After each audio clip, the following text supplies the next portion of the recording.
ሰልፍ ኮንፊደንስ ያስፈልግሃል። በራስ በጣም መተማመን አለብህ።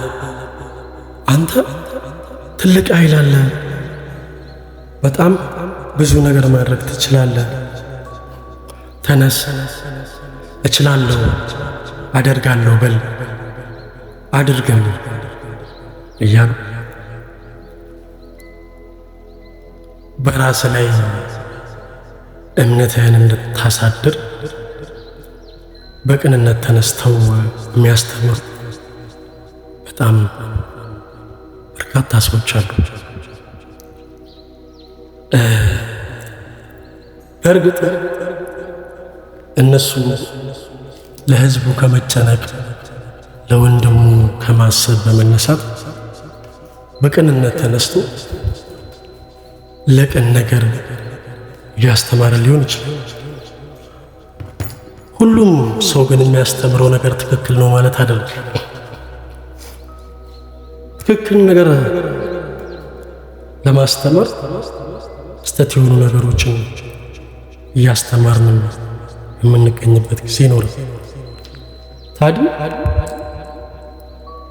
እስከ ዛሬ ድረስ የተባለው የተመከርነው ስለ ራሳችን የተነገረን እንደምንችል እንደምናደርግ የተዘከረን ያን ሁሉ ነገሮች ከአሁኑ ሰዓት ጀምሮ ከአይምሯችን ከልባችን ከውስጣችን ሁሉ ጠራርገን መውጣት ይኖርብናል። ለምን ካላችሁ ይሄ ለኛ የተሰጡን ነገሮች የሚገቡን ነገሮች ወይም የኛ የሆኑ ነገሮች አይደሉም። ታዲያ በእኛ ላይ ሙሉ ስልጣን ያለውና በሱ ፍቃድ ውስጥ በሱ መገዛት ውስጥ በሱ ውሳኔ ውስጥ የሚያኖርን ባለሙሉ መብት በእኛ ላይ ባለሙሉ መብት የሆነው ወደ አላህ ሱብሓነሁ ወተዓላ ማስጠጋት ይኖርብናል። ምን መቻልን ማድረግን። ታዲያ ይህን ካወቅን በኋላ የእኛ ድርሻ ምን ይሆናል ማለት ነው? እርዳታን ከሱ መለመን መጠየቅ ይኖርብናል። መቻልን በእኛ ህይወት ላይ መቻልን መቆም እንፈልጋለን። እንድንቆም ግን በራሳችን ጥረት የወሰን ያሰብን ቀን ወድቀን እንገኛለን። መቻል ሁሉ ያለው ብዙ ነገሮችን ማድረግ እንፈልጋለን። ግን እኛ የምናደርገውና እኛ የምንፈልገው ነገር ፍጹም ተቃራኒ ሆኖ እናገኘዋለን። ለምን? መቻል የኛ ስላልሆነ። ስለዚህ ካሁን በኋላ በራስ መተማመንን አቁም። በራስ ለመቆምም አንተ የሆነ አካል ከሆነ አካል ጥገኝነት የሚጠይቅ ጥገኝነት የሚፈልግ ጥገኛም የሆነ ፍጡር ነው። የፈለግከውን ነገር ሁሉ የሚያደርገው አላህ ነው።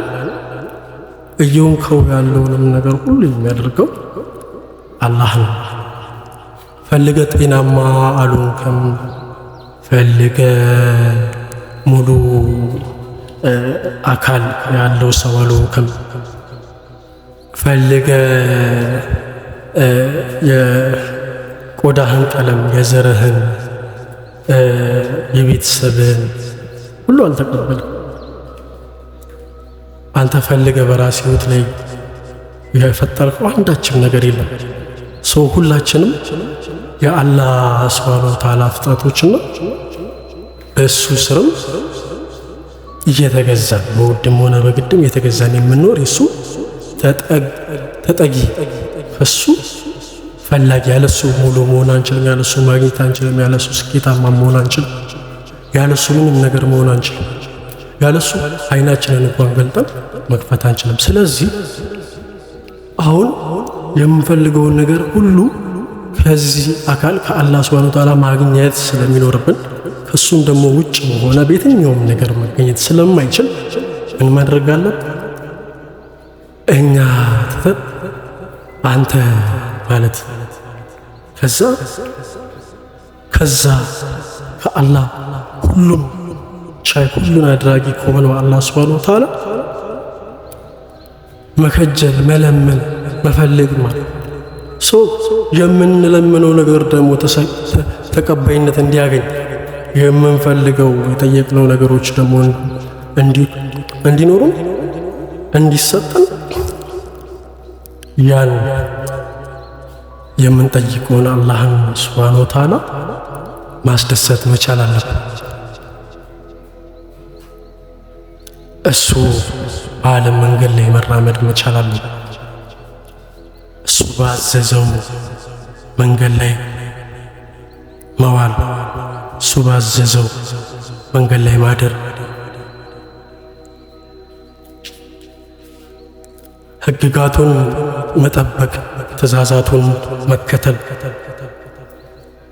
ሙሉ ፍቃድን ለሱ ማስገዛት ይፈልጋል። ያኔ እንደነዚህ አይነት ነገሮች ላይ ለመግባት ያሰብን ቀረሱ ያኔ አላህ ለኛ ማሸነፍ ይጀምራል። አላህ ለኛ ትንሽዬ ወደሱ ስንቀርብ እኮ በጣም ብዙ እሱ ይቀርባል። እኛ አንድ ስንዝር ስንል አንድ ክንድ አንድ እርምጃ ስንል እሱ በጣም ብዙ እጥፍ እርምጃ እኛ ሰው መስለን እሱ ሩጫ ይጀምራል። አላህ እኮ ለተመላሾች በሩ ክፍት ነው። ተመላሾችን ገና ከማሰባቸው ይቀበላቸዋል። የአላህ የምሕረት በር እኮ በጣም ሰፊ ነው። ታዲያ ምን ትጠብቃለህ? ምን ትጠብቂያለሽ? ታዲያ መቻል ማን ነው? ያአላህ እኔ ማንም ያአላህ የመጣ ነው ከአላህ የምንመልሰው ወደ አላህ ከሱ ባርነት ውስጥ ከሱ ሕግ ውስጥ ከሱ ስርዓት ውስጥ ወጥተን መኖር የማንችል ሆነን ሳለ እስከመቼ በራሳችን ለመቆም ጥረት እናደርጋለን? አላህ ከፍተኛውን መንገድ ይምራል።